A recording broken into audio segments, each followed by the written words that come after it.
Hi, I'm Catherine. I'm part of the Genesis Network. You're welcome here to my workplace at McMillan Interiors. Here at McMillan Interiors, we are a bespoke interior furnishing company. We supply beautiful curtains and cushions and sofas and carpets and all manner of things home furnishing. And we mostly work in the residential domestic setting. So we would interact with clients in their homes.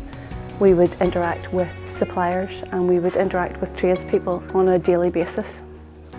We have been working in this business for around about 35 years now. So we are well used to the trade and to all things that are home furnishings.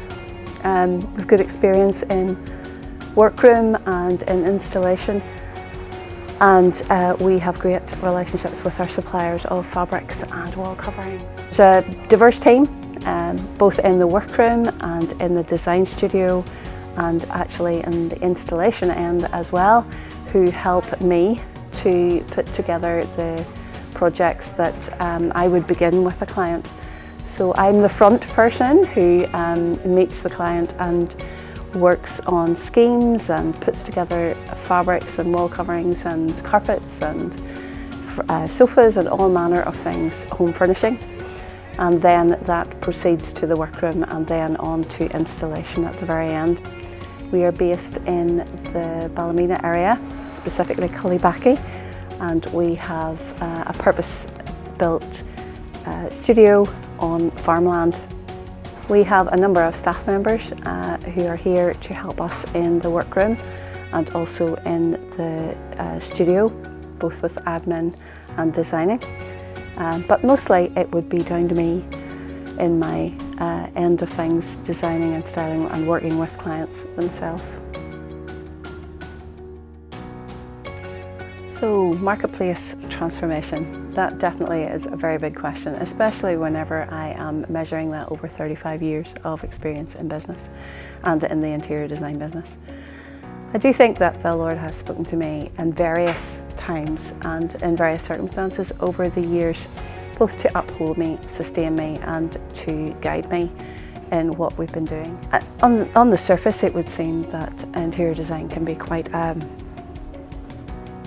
luxury business to be in when there are so many other maybe needs in the world, and the Lord has always spoken to me about His own extravagance and what He did in a place of wilderness in creating a beautiful worship centre where there were many beautiful linens and embroidered fabrics that He brought seemingly out of nowhere to make a very special place for the people to gather around.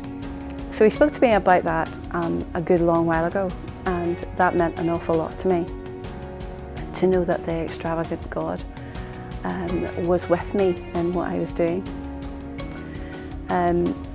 As we go about and are invited into people's homes, the opportunities that you get to actually bring some transformation, let's say, into their house is always very, it's very obvious, very tactile, it's very, you're transforming a room.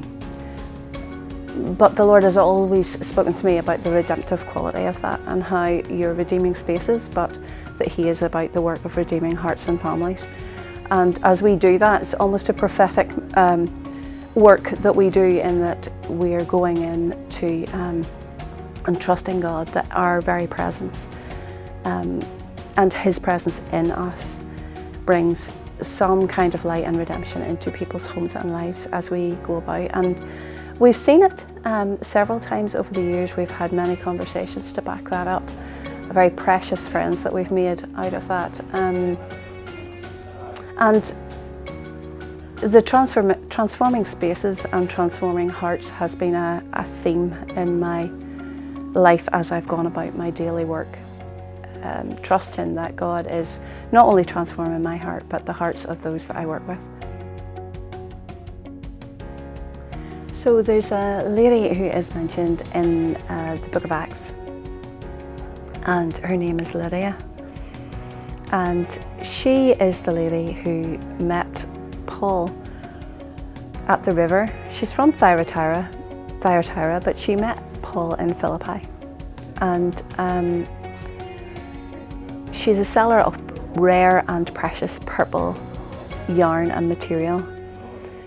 When you look her up, she's quite historically interesting. She was in a guild of fabric suppliers and fabric makers, which was prolific at the time. And she met Paul at the river. She's a believer in God, but the verse that really struck me lately, not just because she's a seller of purple linen and fabric and that relates to me, but also that it says very clearly that God opened her heart to understand the things that Paul was saying to her about the one true living God and about his son Jesus Christ.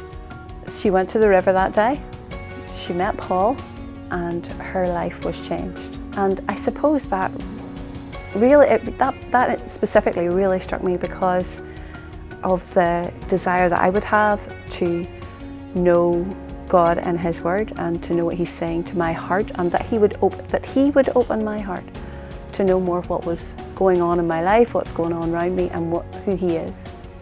And the thought would be, of course, then, well, could I be that? And do we look to be that for each other? Could we be in the marketplace as we go about our day-to-day? Could we not be an encouragement to each other? And what might God do? Because that was the planting of the church in Greece. That was the church being begun and growing in that area. And how exciting that it was a woman who sold curtains that actually was the one who did that. So anyway, that excited me, and I suppose that's how I feel God was encouraging me and speaking to me lately.